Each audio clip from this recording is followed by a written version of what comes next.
औज़ुबिल्लाहिमिनश्शैतानिर्रजीम बिस्मिल्लाहिर्रहमानिर्रहीम। एम्प्लॉइज़ पीडिया के प्लेटफॉर्म से आपको खुश आमदीद कहता हूँ। पंजाब के सरकारी मुलाजमीन इस वक्त बुरी तरह हुकूमत की जानिब से माली परेशानियों के ज़ेर ताब हैं। बहुत से मुलाजमीन के जहनों में बहुत से सवालात हैं। ये नोटिफिकेशन जो इस वक्त आपके सामने स्क्रीन पर मौजूद है, फ़िनांस डिपार्टमेंट ने 28 सितंबर 2023 को जारी किया है। इस नोटिफिकेशन में 8 तरह के सवालात के जवाब दिए गए हैं। आज की इस वीडियो में हम उन 8 सवालातों के जवाबात को तफसील से देखने की कोशिश करेंगे। मेरे साथ रहिए, वीडियो को मुकम्मल देखिए। मेरी हौसला अफजाई करने के लिए लाइक कीजिए, कमेंट कीजिए, ताकि मैं आने वाली वीडियोस को आपके आरा की रोशनी में मज़ीद बेहतर कर सकूं। हुकूमत पंजाब ने 1 जून 2023 को एक नोटिफिकेशन जारी किया था, जिसमें सर्विस रूल 1981 के रूल नंबर 17 में बहुत बड़ी तब्दीलियां की गई थी, और उन तब्दीलियों का ताल्लुक लीव इनकैशमेंट और LPR से था।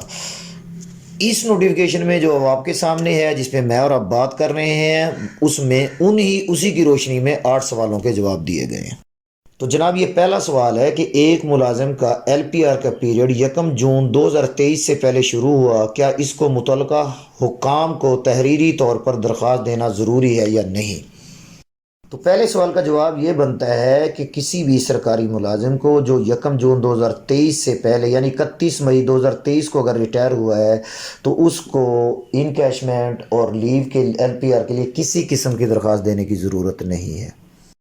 दूसरा सवाल, एक सरकारी मुलाजिम जिसका LPR का पीरियड या इनकैशमेंट का पीरियड 1/6/23 से पहले शुरू हो गया और 1/6/23 के बाद किसी भी तारीख को सुपरनुएशन की वजह से वो ख़त्म हुआ, तो उसके साथ कैसा सलूक किया जाएगा? तो उस सरकारी मुलाजिम को 31/5/23 तक साबका कवानीन के मुताबिक LPR या इनकैशमेंट दी जाएगी, और 1/6/23 के बाद उसका जितना भी अरसा बनता है, 1 माह बनता है, 2 माह बनता है, 6 माह बनता है, 9 माह बनता है, 10 माह, तो 1/6/23 के बाद उसका जितना भी अरसा बनेगा, तो उसके ऊपर इस नए कवानीन का जो 1/6/23 के बाद लागू हैं, उनका इतलाक होगा। सवाल नंबर 3 सवाल नंबर 2 से मिलता जुलता है। फ़र्क सिर्फ इतना सा है कि वहाँ पे की बात नहीं की गई थी, वहाँ सिर्फ ये बात की गई थी उसको कैसे ट्रीट किया जाएगा।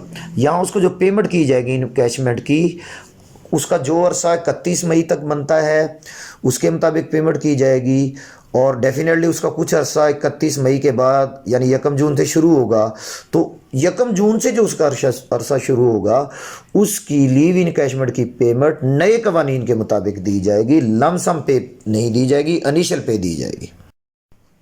मुलाजमीन का सवाल ये है, चौथा सवाल ये है कि 1 जून 2023 के बाद रिटायर होने वाले मुलाजमीन की जो इनकैशमेंट है वो किस हिसाब से मिलेगी, जैसे पहले मिलती थी, या उसमें जो तब्दीली है उसकी क्या शरह होगी?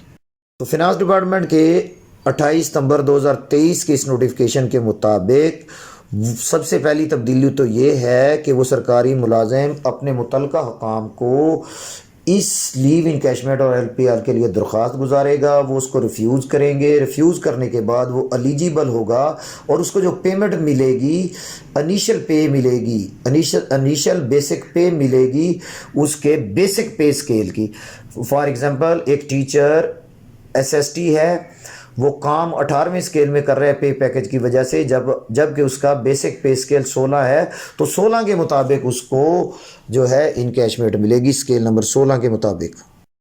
सवाल नंबर 5 बहुत ही अहम सवाल है कि एक सरकारी मुलाजिम जो है दौरान मुलाजमत वफ़ात पा गया, और 1/6/23 से पहले उसने वफ़ात पाई, क्या वो इनकैशमेंट और अर्न लीव का LPR का हकदार है या नहीं?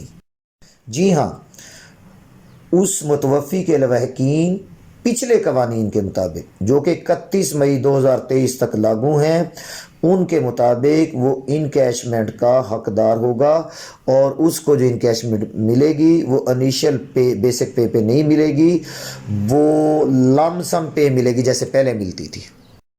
सवाल नंबर 6 में पूछा गया है कि एक सरकारी मुलाजम LPR या इनकैशमेंट का ऑप्शन कैसे इस्तेमाल कर सकता है।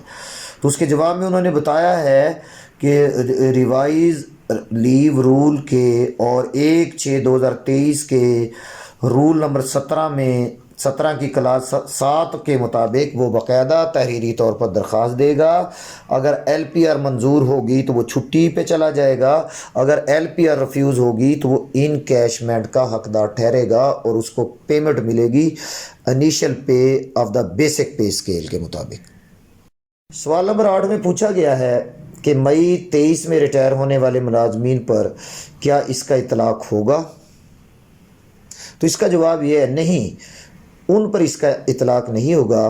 اس ساری معاملات کا اطلاق جو اس نوٹیفیکیشن میں 28 ستمبر 2023 کے بعد ہو رہی ہے، 1 جون 2023 کے بعد ریٹائر ہونے والے ملازمین پر اس کا 100% اطلاق ہوگا.